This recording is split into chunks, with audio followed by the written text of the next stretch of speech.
The rain was coming down in heavy freezing sheets when I pulled my truck up to the main gate of the yard. 50 acres of crushed gravel, reinforced chain link, and row after row of massive yellow steel. Bulldozers, heavy-duty cranes, commercial excavators. I built Thomas equipment and logistics out of nothing but a single rusted backhoe and 30 years of 60-hour work weeks. I rolled down my window, letting the cold air and the smell of diesel wash over my face, and held my security badge out to the electronic scanner. It beeped. A sharp, flat tone, the light flashed red. I tried it again, red. I looked up at the guard booth. The private security contractor inside was a kid named Marcus. I had paid for his mother's funeral 2 years ago when his family couldn't afford it. Marcus wouldn't look me in the eye. He was staring hard at his clipboard, his jaw clenched tight. That was when I noticed the 2 men in dark windbreakers standing just inside the perimeter fence. They weren't my guys. They were private muscle, and standing between them, holding an umbrella and wearing a pristine tan designer trench coat that had no business being anywhere near a mud-soaked equipment yard, was my daughter, Evelyn. Behind her stood her husband, Carter. He was a man who traded cryptocurrency, wore $400 white sneakers, and had never lifted anything heavier than a golf club in his entire life. He was shifting his weight nervously, letting his wife stand on the front line. I put the truck in park and stepped out into the freezing rain. I didn't shout. I walked slowly up to the chain link gate. Evelyn didn't open it. She just stood there on the other side of the heavy iron mesh, holding a thick manila folder against her chest to keep it dry. "Dad," she said. Her voice was rehearsed, flat, cold. "You need to go home." I looked at her. I looked at the little girl I had taught to ride a bicycle, the girl whose expensive out-of-state college tuition was paid for, by the sweat off my back and the grease on my hands. "My card is locked." Evie, she slipped the manila folder through a gap in the fence. I took it. The paper was already damp. "The board held an emergency proxy vote this morning," she said, not blinking. "We've restructured the holding company. You've been removed as managing director, effective immediately. Carter is stepping in as interim CEO." I opened the folder. The legal jargon was dense, but the core mechanism was incredibly simple. It was a corporate coup, but it was the justification listed on the second page that made the freezing rain feel suddenly hot against my skin. Emergency removal for cause, severe cognitive decline and incapacity. They weren't just stealing the company. They were legally declaring that my mind was failing, that I was a confused, incompetent old man who could no longer be trusted to run his own life, let alone his own business. Furthermore, the documents stated that my executive pension and weekly salary draws were suspended indefinitely, pending a financial audit. Carter finally found his courage and stepped up next to my daughter. "It's for your own good, Thomas," he said, trying to sound authoritative. "The industry is moving digital. You're losing a step. We need to protect the family assets." A normal father might have started screaming. A normal man might have grabbed the heavy iron chain on that gate and rattled it until his hands bled. But I have spent my entire life around heavy machinery. You do not survive in the heavy equipment business by losing your temper when a hydraulic line snaps. You survive by stepping back, assessing the pressure, and locating the shutoff valve. I closed the folder. I didn't argue the legality of the board vote. I didn't beg. Arguing with a thief while they are holding the gun only validates their power. I looked at Evelyn with an absolute, chilling silence. I watched the rehearsed confidence slowly begin to crack around the edges of her eyes. She expected me to rage. She expected me to threaten her, which would have given her the exact justification she needed to call the police and prove her claim that I was unstable. My silence unnerved her deeply. I gave her one slow nod, turned around, and walked back to my truck. I put it in gear and drove away without looking in the rearview mirror. Before we get into exactly how a blue-collar father dismantles a corporate theft, let me know what city or country you're listening from down in the comments. Hit like and subscribe if you believe that unearned wealth breeds arrogance and that loyalty is proven, not inherited. Welcome to Dad's Unseen Rules. The drive home took 40 minutes. The rhythmic slapping of the windshield wipers was the only sound in the cab. When I walked through the front door of our modest single-story home, my wife Martha was standing at the kitchen island, wiping down the countertops. She took one look at my face and set the towel down. "They locked the gate, didn't they?" she asked softly. Martha knew she had never liked Carter, and she had noticed the growing entitlement in our daughter for years. I didn't want to burden her with the terrifying details of the cognitive decline accusations just yet.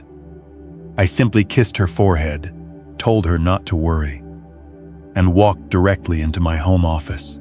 I sat down at my heavy wooden desk and opened my encrypted laptop. Evelyn and Carter were fools, but they were educated fools. They had hired expensive corporate lawyers to draft that boardroom coup, but they fundamentally misunderstood how my empire was wired. They thought because they seized the physical office and the corporate bank accounts, they had won the war. I logged into my secure banking portal to check the damage. It was worse than I thought. They hadn't just suspended my pension. They had completely drained my primary executive operating account. $80,000 of liquid cash, my personal safety net for medical bills and emergencies, was entirely gone, legally transferred into a newly formed corporate trust controlled by Carter. They wanted to starve me out. They wanted to make sure I couldn't afford to hire a litigator to challenge their proxy vote. But as I dug deeper into the holding company's digital ledgers, the picture became crystal clear. Why the sudden, desperate takeover? Evelyn had always hated the equipment business. She thought it was dirty. She was embarrassed by it. Why did she suddenly want to run it? I pulled up the public business filings for Carter's tech investment fund. It was a bloodbath. Carter had been playing heavily in leveraged cryptocurrency and volatile tech startups. The market had corrected violently over the last 3 months. He was drowning in massive margin calls. His investors were threatening lawsuits. He needed liquid cash, and he needed it yesterday. Then I looked back at my own company's newly altered balance sheet. My breath stopped in my throat. Evelyn hadn't just stolen the operating accounts. She had gone to a private, unregulated, hard money lender, the kind of ruthless financial firm that charges exorbitant interest and requires zero standard banking compliance. She had secured a $2 million mezzanine loan. And to get that money, she had used my fleet, my 200 massive excavators, cranes, and bulldozers, as the physical collateral. They had stolen my life's work to use it as a giant, disposable ATM to bail out Carter's pathetic gambling debts. I sat back in my desk chair. The blue light from the monitor reflected in the quiet room. The initial sting of my daughter's betrayal evaporated, replaced entirely by a cold, mechanical focus. Carter and Evelyn thought they had outsmarted a tired old man.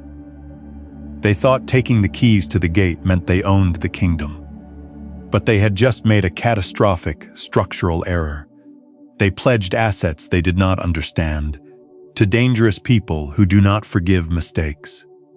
The silent adjustment had begun. The name listed on the digital lien filed against my fleet was Blackwood Capital.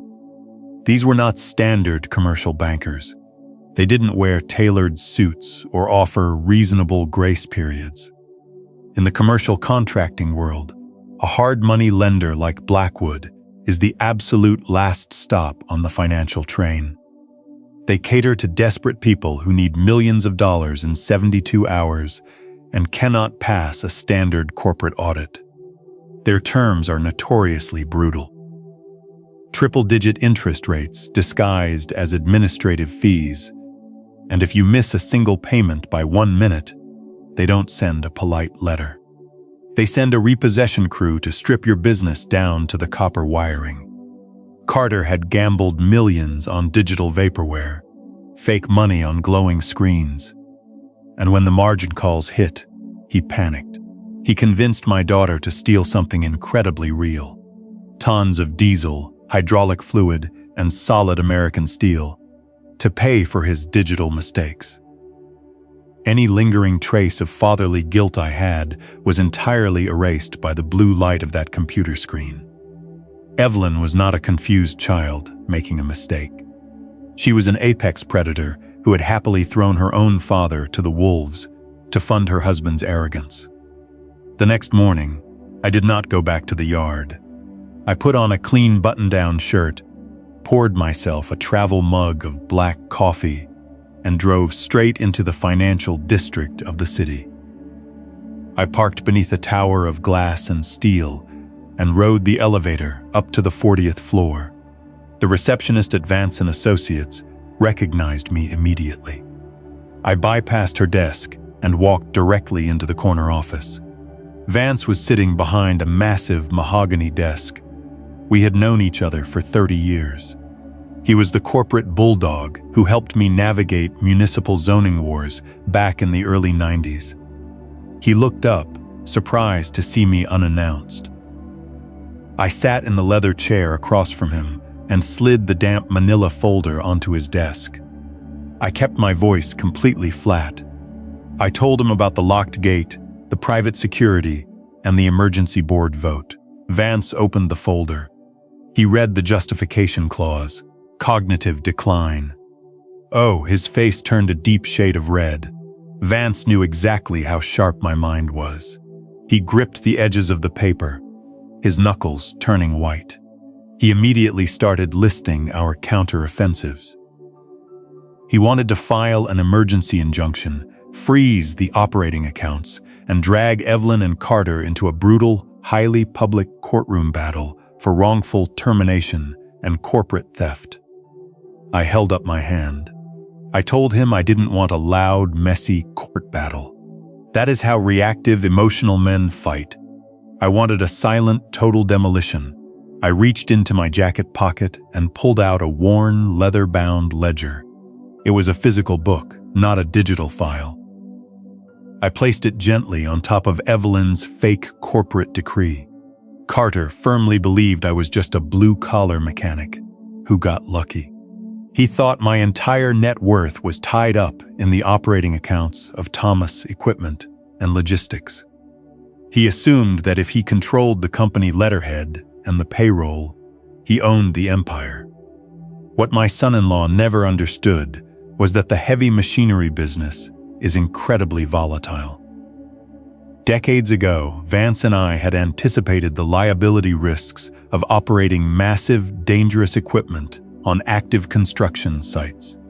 You do not survive 30 years in this industry by keeping all your eggs in one fragile basket. I told Vance to open the ledger. 20 years ago, I legally severed my empire into two completely separate entities. Entity A was Thomas Equipment and Logistics. That was the operating company.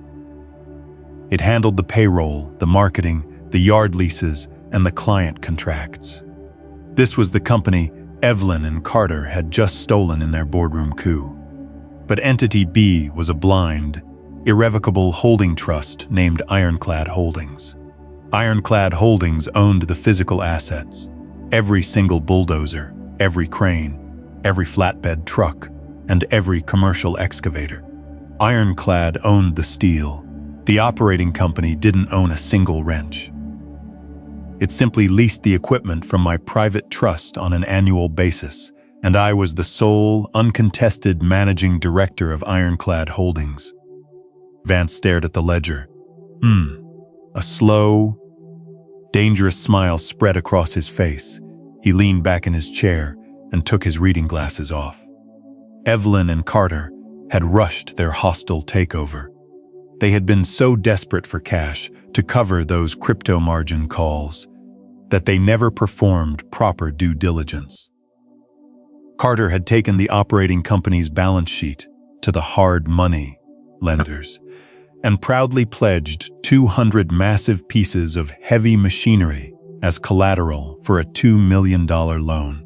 He had pledged assets he did not legally own. "That's federal wire fraud," Vance said, his voice dropping to a whisper, "and bank fraud. The moment Blackwood Capital realizes their $2 million loan is secured by air, they will utterly destroy him." I nodded slowly. The trap they had built for me was actually a noose they had just tied around their own necks. But I wasn't ready to pull the lever just yet. I knew Carter's financial hole was massive. $2 million from a hard money lender was just a temporary bandage on an arterial bleed. The crypto markets were still crashing.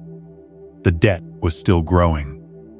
I knew that within a matter of days, the loan money would evaporate, and they would realize they needed more cash immediately. When a desperate man realizes a loan isn't enough, he moves to liquidation. Carter was going to try and physically sell my equipment. "They're going to try to move the machines," I told Vance, looking out the window at the city skyline. "They're going to find a shady buyer, likely overseas liquidators, who ask no questions and pay in pure cash. They'll try to sell the fleet out from under us before the annual leases expire." Vance stopped smiling. "Thomas, if they load those machines onto cargo ships, the legal battle to recover them from international waters will take years.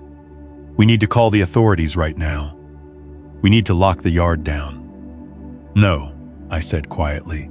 "If I called the police now, Carter would claim it was a complex corporate misunderstanding. He would hire defense attorneys. He would drag it out. He would play the victim. You cannot truly break an arrogant man until you let him believe he has successfully pulled off the heist. You have to let him carry the stolen gold all the way to the getaway car, only to realize the engine has been removed."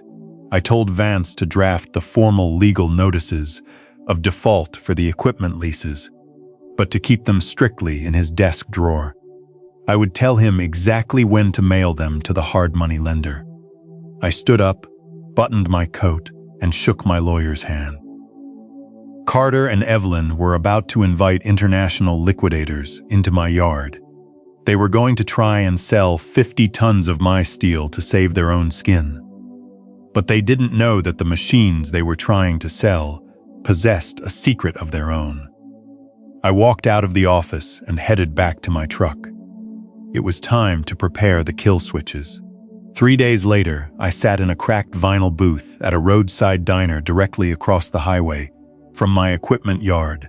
The air inside smelled of stale bacon grease and burnt filter coffee. I wiped the condensation off the thick glass window with my napkin, raised my hunting binoculars, and watched the main gate. I knew Carter's $2 million loan had already evaporated. The cryptocurrency markets had taken another massive plunge over the weekend. His brokers were undoubtedly liquidating his remaining digital assets and demanding cash to cover the deficits. Desperation has a very distinct, predictable timeline. Right on schedule, a convoy of 5 unmarked lowboy flatbed trucks rumbled down the frontage road. They didn't have Commercial Department of Transportation numbers printed on their doors. They were painted matte black, driven by men who did not wear company uniforms. These were offshore liquidators.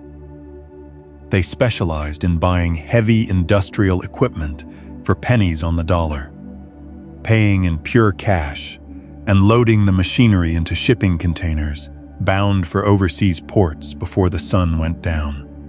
Once my machines were on those ships, they would disappear into the global black market, completely untouchable by American courts. Carter and Evelyn stepped out of their leased Range Rover near the center of the gravel lot. Carter was wearing a tailored navy suit, the cuffs of his trousers already soaking up the muddy water. He was gesturing wildly toward a line of 30 massive commercial excavators, acting like a seasoned tycoon orchestrating a brilliant corporate pivot. Evelyn stood beside him, her arms crossed tightly. She looked nervous, glancing nervously over her shoulder, but the greed in her posture was unmistakable. Through the binoculars, I watched the Liquidator foreman walk up to Carter. The man was built like a cinder block.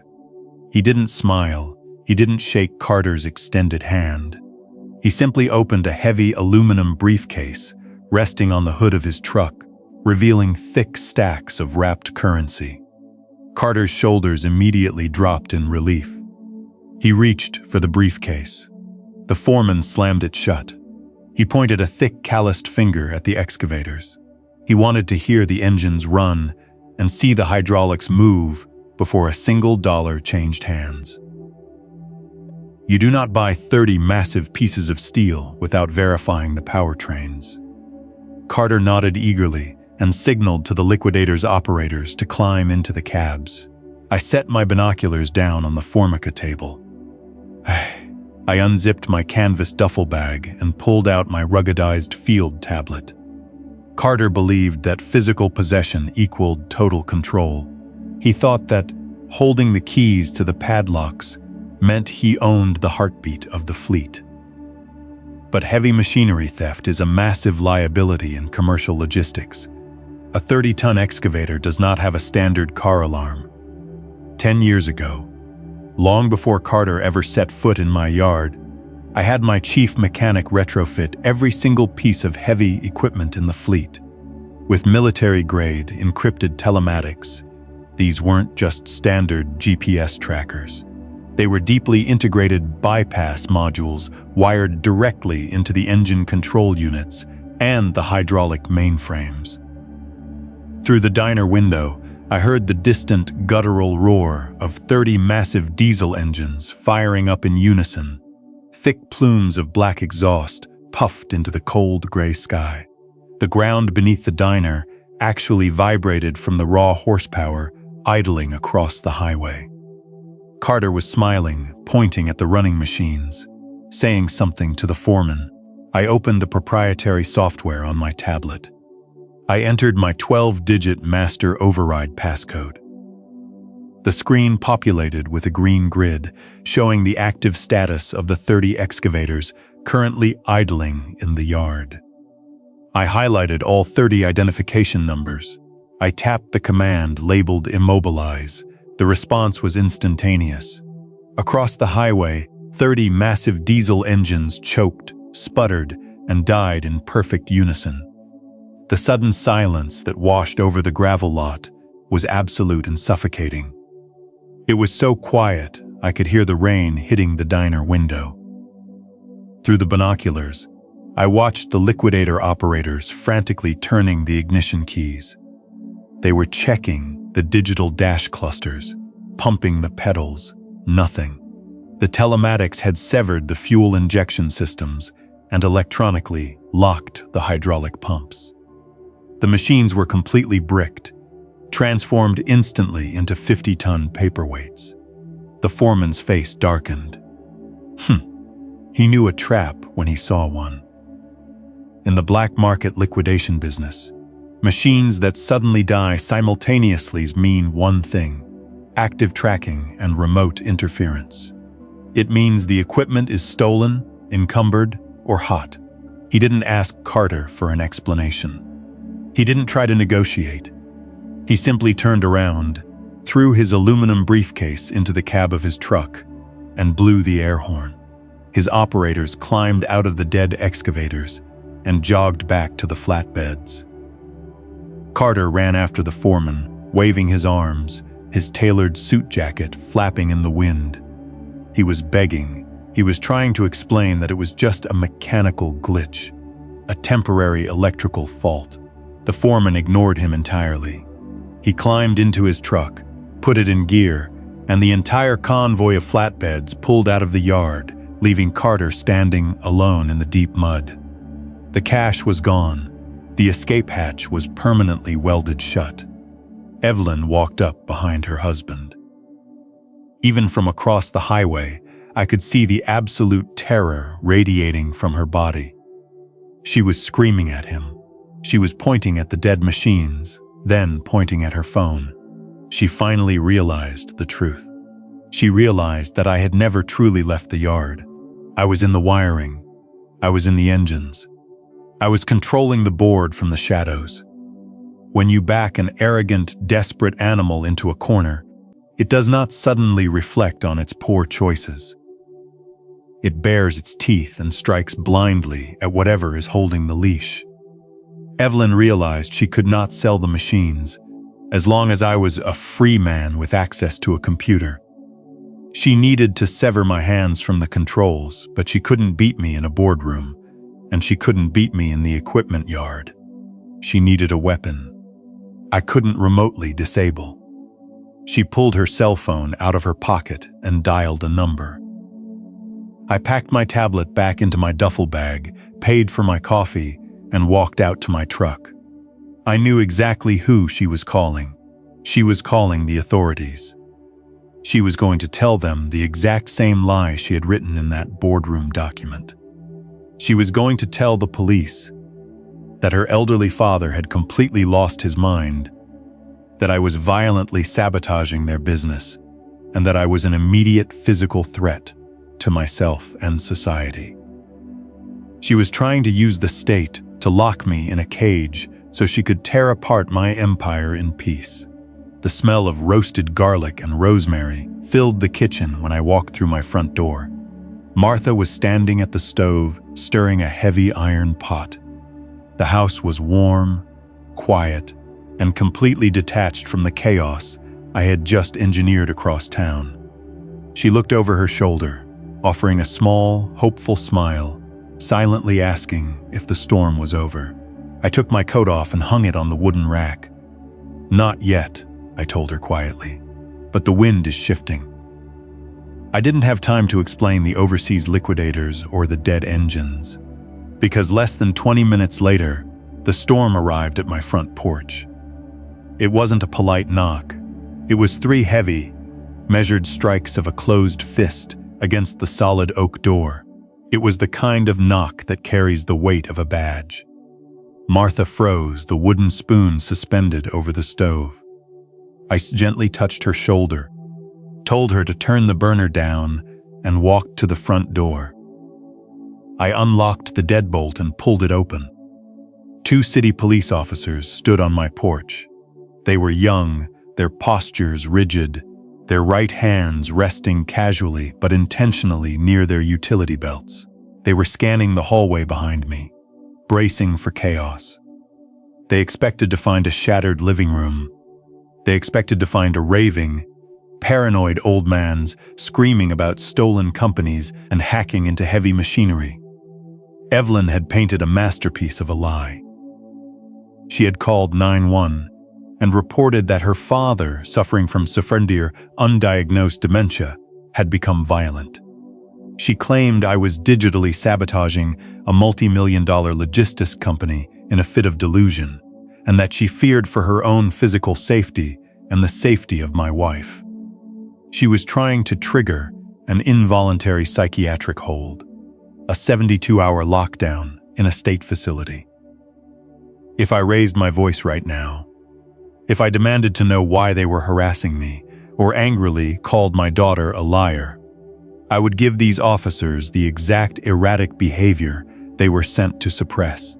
The handcuffs would come out and Evelyn would win. I did not raise my voice. "Good afternoon, officers," I said, keeping my tone perfectly level. "How can I help you?" The taller officer stepped forward, placing his boot just over the threshold. "Thomas, we received a priority emergency call from your daughter. She stated you were experiencing a mental health crisis, that you were acting aggressively and interfering with corporate operations." He peered past me into the kitchen, looking at Martha. "Ma'am, are you safe? Do you need us to step inside?" Martha wiped her hands on her apron and walked calmly to the door. She didn't tremble. "I am perfectly safe, officer. My husband is fine. There must be some kind of misunderstanding." "With all due respect, ma'am, we need to verify that ourselves," the officer replied, his tone clinical. I stepped back and pulled the door wide open. "Please, come inside." I led them into the dining room. I didn't offer defensive excuses. I didn't frantically try to explain the corporate structure of a heavy equipment rental business. I simply pulled out the chairs and asked them to sit.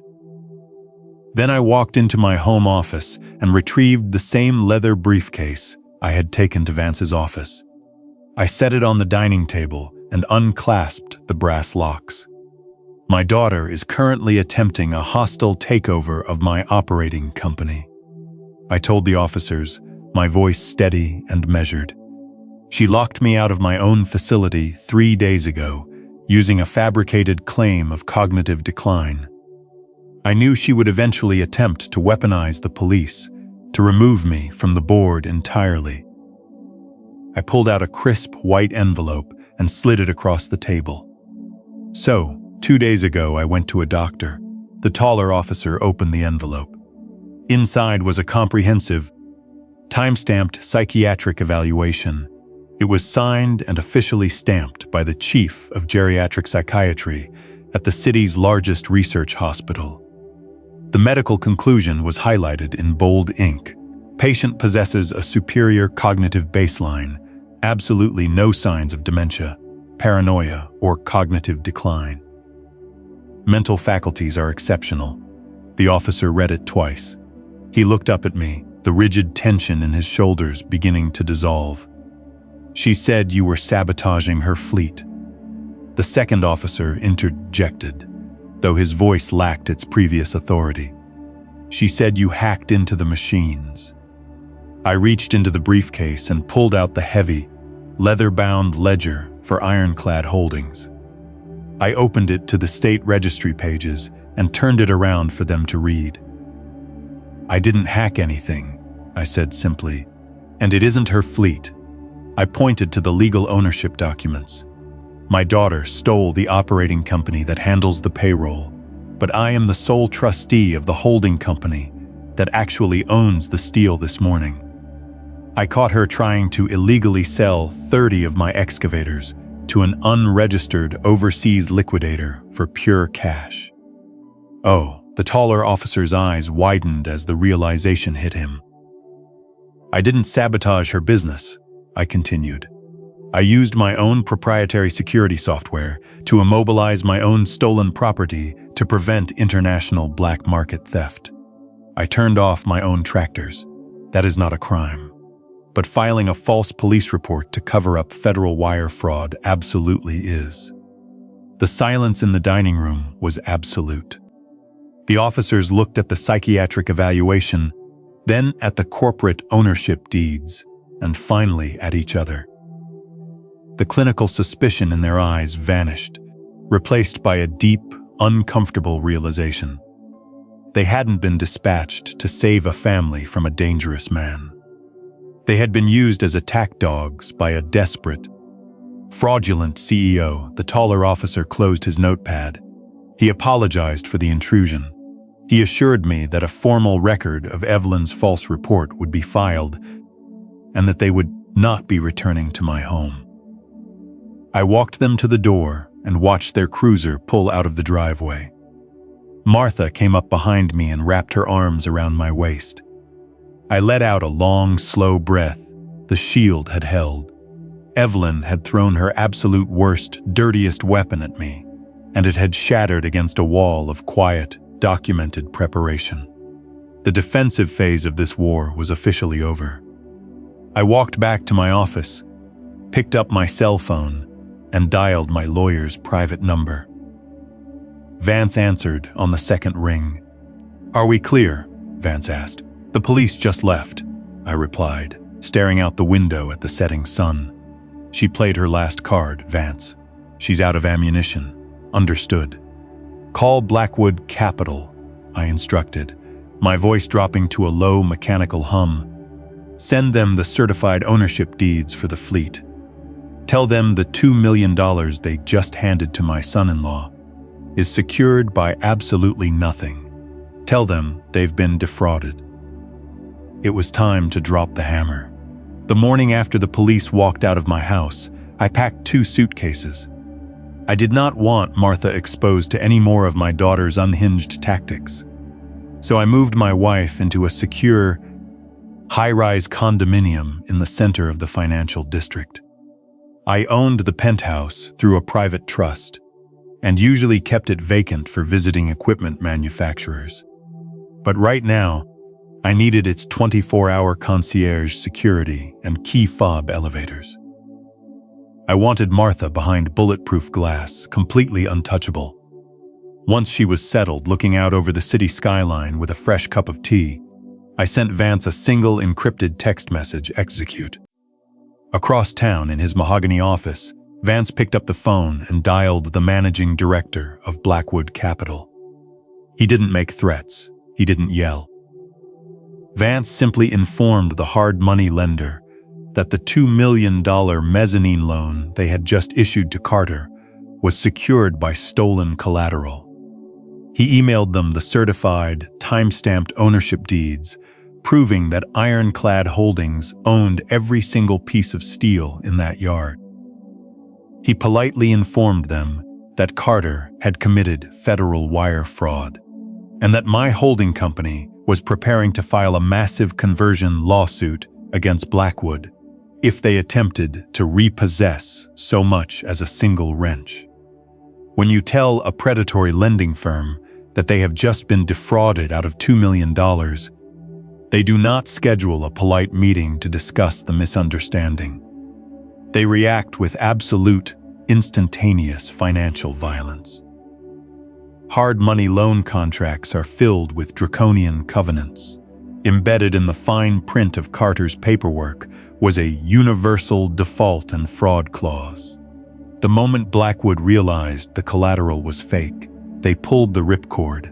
They invoked a UC blanket lien.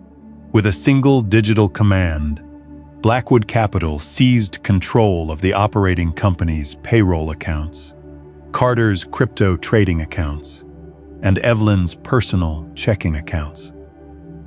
They froze every single penny of liquidity Carter and Evelyn had left on the planet. The financial guillotine dropped at exactly 11:15 a.m. Carter was standing at a premium gas station downtown. Trying to fill the tank of his leased Range Rover, he swiped his sleek, heavy metal credit card at the pump. The digital screen blinked, declined. He frowned, assuming it was a fraud alert from traveling. He pulled out a secondary debit card and swiped it, declined. Irritated, he walked inside the station, grabbed a bottle of water, and slapped the corporate operating card on the counter. The cashier ran it through the terminal. It beeped a harsh, flat tone. The screen read, "Account frozen, contact creditor." Panic is a physical sensation. It starts cold in the stomach and rushes up into the throat. Carter stepped out of the gas station and frantically dialed his wealth manager. He stood by his luxury SUV, listening to an automated message stating his portfolio had been seized pending an active fraud investigation. Carter had absolutely zero liquidity. He couldn't buy a gallon of gasoline. He couldn't buy a cup of coffee. More importantly, he couldn't afford the massive, 6-figure legal retainer required to hire a criminal defense attorney. And with Blackwood Capital preparing to hand a slam-dunk wire fraud case to the federal authorities, a defense attorney was the only thing standing between him and a 20-year prison sentence. The illusion of his brilliant corporate heist shattered into 1,000,000 jagged pieces. He and Evelyn had stolen a company, drained my savings, and locked me out of my life's work. But they had built their entire kingdom on top of a financial landmine. And I had just stepped off the trigger. They had absolutely nowhere to run. I sat at the glass dining table in the penthouse, watching the rain begin to fall over the city. My tablet was propped up against a coffee cup, displaying the live security feed from the lobby downstairs. I knew they would come. When a parasite completely exhausts its host, it doesn't just quietly die. It desperately crawls back. Looking for a new vein, they had alienated their investors, defrauded their lenders, and lied to the police. I was the only person left on Earth who had the capital and the legal authority to save them from a federal indictment. 2 hours later, the lobby camera flickered. The glass doors slid open, and 2 figures stepped out of the pouring rain. It was Evelyn and Carter. They hadn't taken a taxi because they couldn't pay the fare. They had abandoned the Range Rover at the gas station and walked 3 miles through the freezing city rain. I watched them on the high-definition screen. The arrogance that had defined them at the equipment yard gate was entirely gone. Carter's tailored suit was soaked and heavy, clinging to his shoulders. His expensive white sneakers were stained dark with city grime. Evelyn's pristine trench coat was ruined, her hair plastered to the side of her face. They looked incredibly small.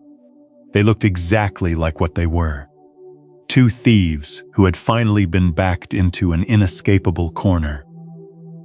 Carter leaned against the marble concierge desk, heavily out of breath. I watched his hands trembling as he spoke to the security guard. The intercom on my wall buzzed. I walked over and pressed the button. "Yes."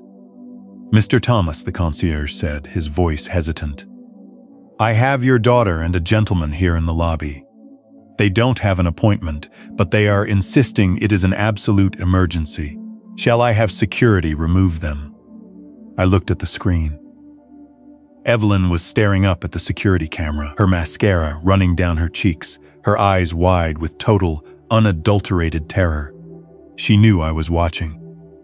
"No," I said quietly, my voice devoid of any emotion.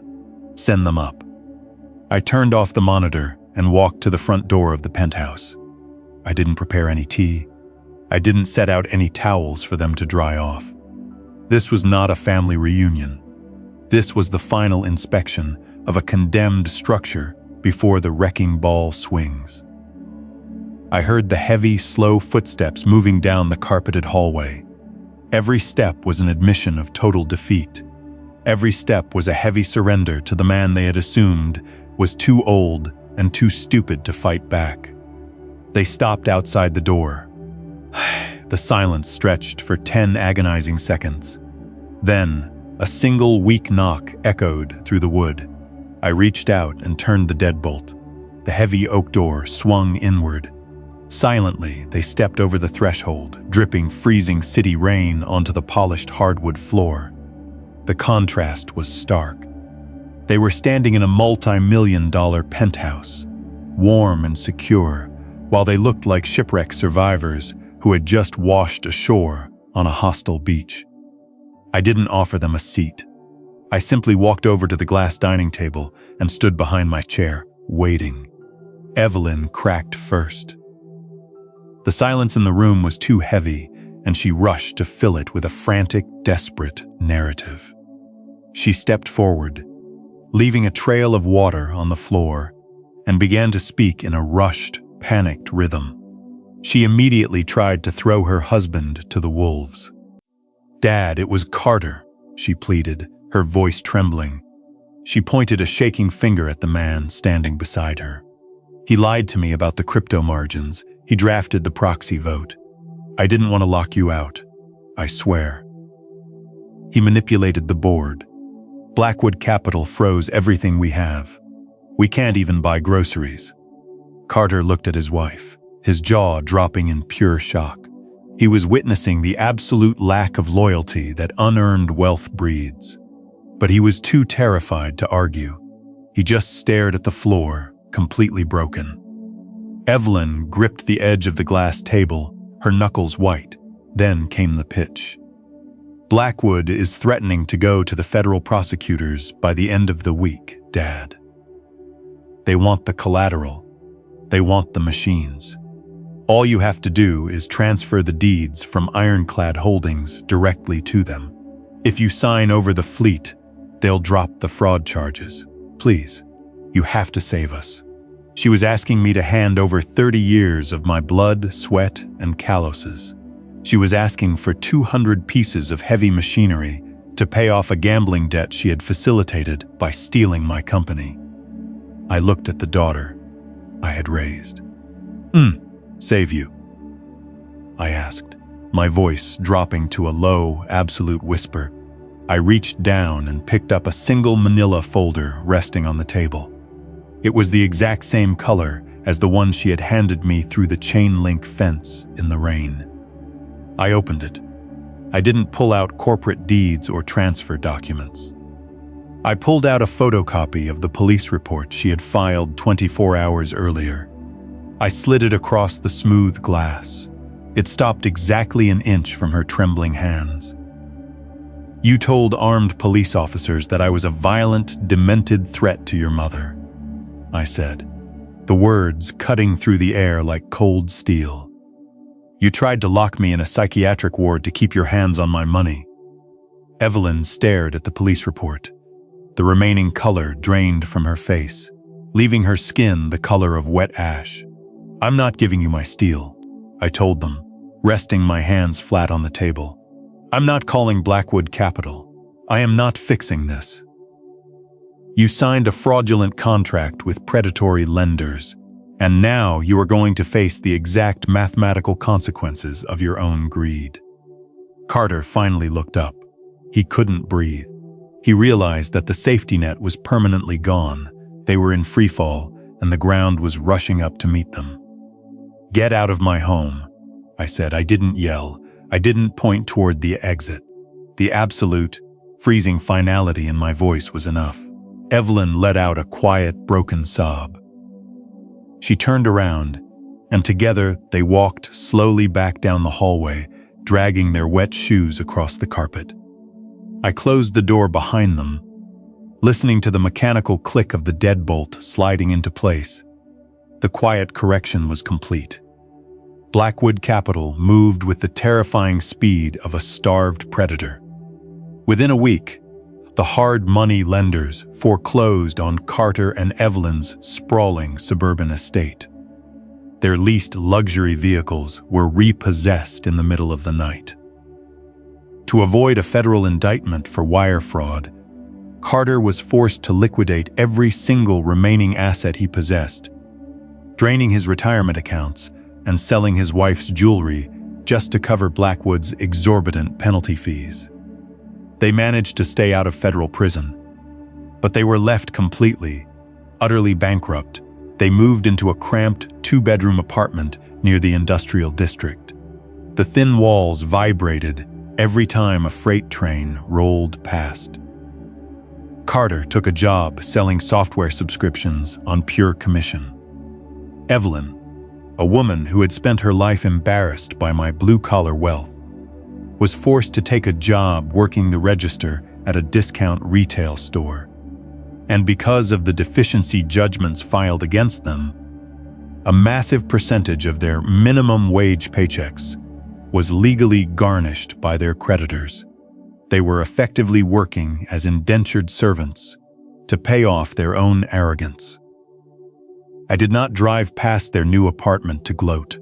Gloat is for small men who require an audience to validate their victories. Instead, I drove back to the equipment yard. I fired the private security firm, unlocked the heavy chain-link gates myself, and reinstated my control over the operating company. I walked into the maintenance bay, found my chief mechanic, a man who had stood by me for 20 years, and promoted him to general manager on the spot. That evening, the air was cool and smelled of impending rain. I sat on the spacious balcony of our penthouse, looking out over the vast, glittering grid of city lights.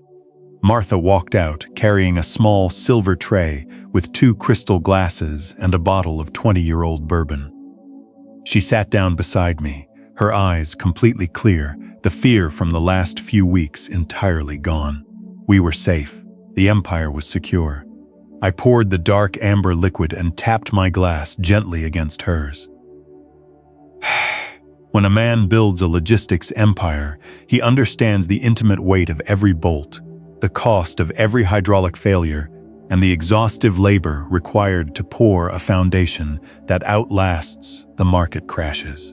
When a person simply inherits that empire, or attempts to steal it, they only see the pleasant view from the executive window. This is the tragic, foundational lesson of our story. Providing for your family should never equate to shielding them from the friction of hard work.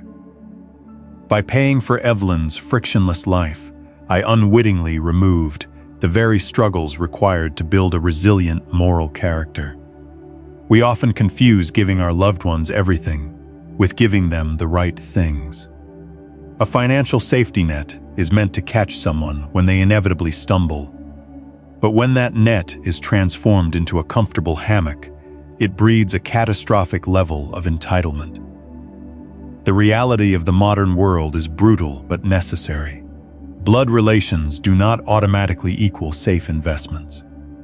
Love should be unconditional, but financial access and legal power must be bound by impenetrable boundaries and verified trust.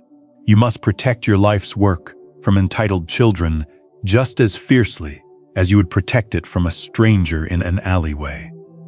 When faced with profound betrayal, the raw human instinct is to ignite.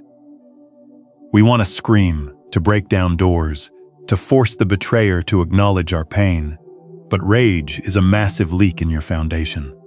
The most powerful response to profound disrespect is the quiet correction. You do not need to attend every argument you are invited to. When someone shows you they are willing to destroy your life for their own gain, you simply step out of the blast radius and systematically dismantle their supply lines. Sometimes, true justice does not require you to strike a physical or verbal blow. Sometimes, it simply requires you to stop catching the person who is repeatedly jumping off the cliff. Let gravity do the work. In the end, ultimate wealth is not a blind trust, a fleet of heavy machinery, or a corporate title.